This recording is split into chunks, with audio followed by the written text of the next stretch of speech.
lot of people told me your whole life's gonna change. And I said, nah, that ain't gonna happen. That ain't never gonna happen. I ain't never gonna change. Ain't nothing gonna change me. I just gotta say one thing.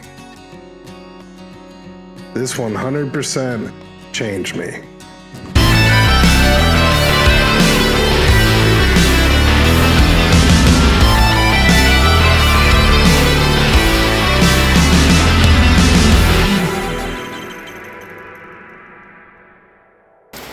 Perfect. Nice little day shower. Gonna get that the bumper washed off for us. We're hiding out under this car. Just kind of popping a squat. Yeah, no. In this engine bay, whatever. Hopefully it don't fall on us. Just trying to stay dry. Good night. So I headed up to Uncle Tony's U-Pullet in Fort Pierce, Florida to find a mirror bracket for the driver's side mirror and hopefully some gas struts from the trunk. Struts.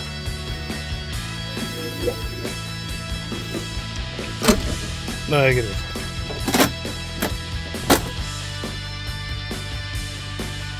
Look at that. Got a bumper on it still.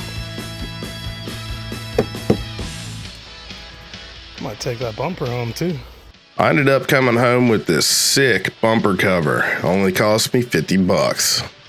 Now I needed a new bumper cover because I kinda destroyed my other one, cutting it to make it fit. I'm gonna have to move a bunch of things around like the intercooler to get everything to fit better, then sand down this red bumper and give it a nice wrap.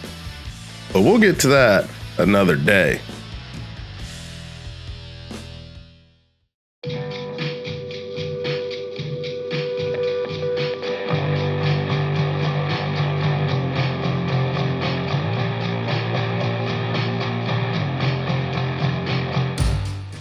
So here's the reason why we cut up the old bumper.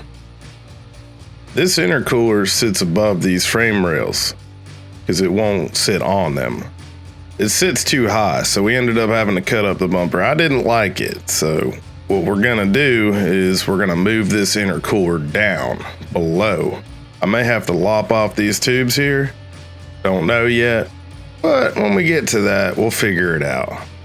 Now, for what we're doing today, tomorrow, and the next day. Yeah, I've been waiting on a bolt to pull this damper so I could swap my cam, and it finally arrived.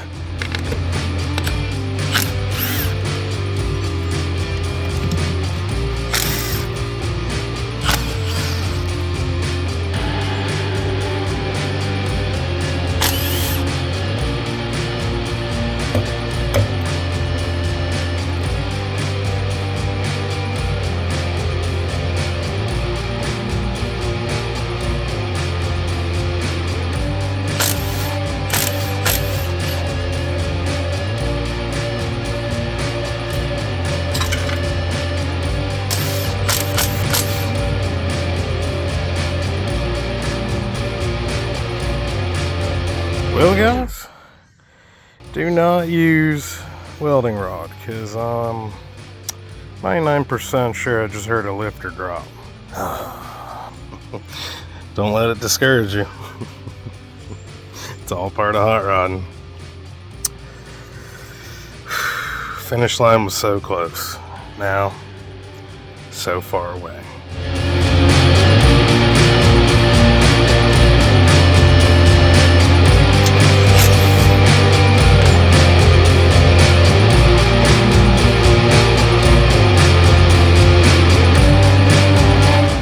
Now I normally use wooden dowels, but the ones I had picked up were too big, so I got impatient and used these welding rods, figuring, I'll take the risk. And it wasn't worth it. Alright, 5 lifters are down in the windage tray and 2 push rods, and I fished everything else out that I could fish out. The new cam is in, holding the rest up. Yep, gonna have to pull the motor out.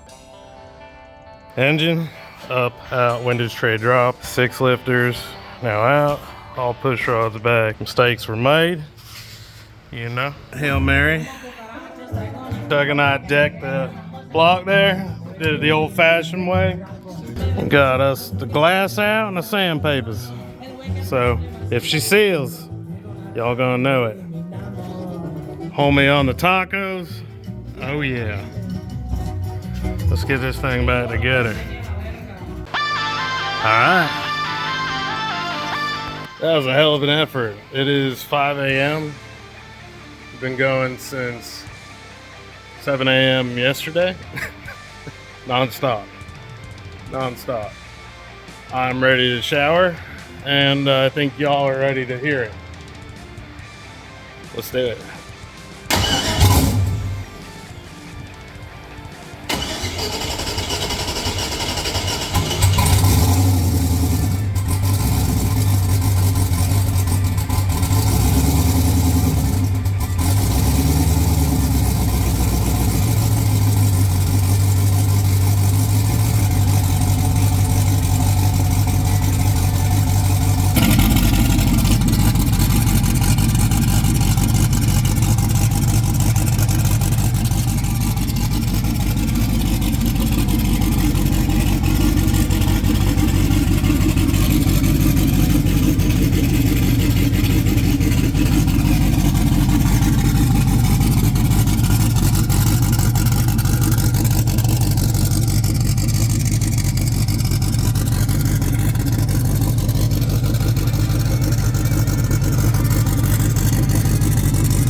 This camshaft sounds good, boy, but I will say it comes at a cost. So yes, this camshaft is a chopping boy. Yes, this is definitely going to net us the peak power we can get top end at 6,000 to 7,000 plus RPM, but it's going to move our torque curve further out. And with the 4.8 we currently have, that's kind of problematic, especially for building boost on the trans brake. So let's take a look at that.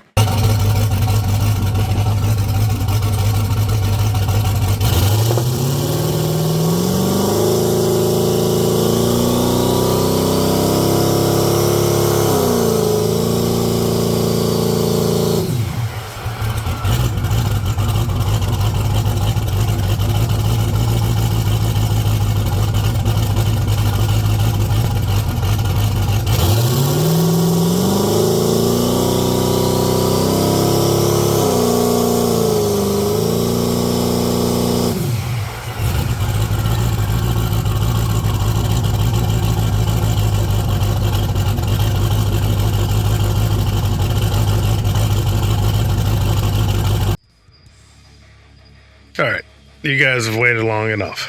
Let's end this video off so I can get this video uploaded. The cam currently in Scoots is, I'll put it up on the screen here. It's a big cam. It's a little bit bigger than what you would want for what Scoots has, which is a 4.8. Pushes the torque a little bit further out. So what that means is bottom end lacks torque, and this engine already lacked torque in the bottom end because it's a 4.8. So a 5.3, this would be perfect. 6 liter would be more than perfect. We don't have that. So we're going to be spraying nitrous to spool from now on, which is fine because we already had that set up and ready. So that's what we're going to do. Now, when are we taking Scoots to the track next? Glad you asked.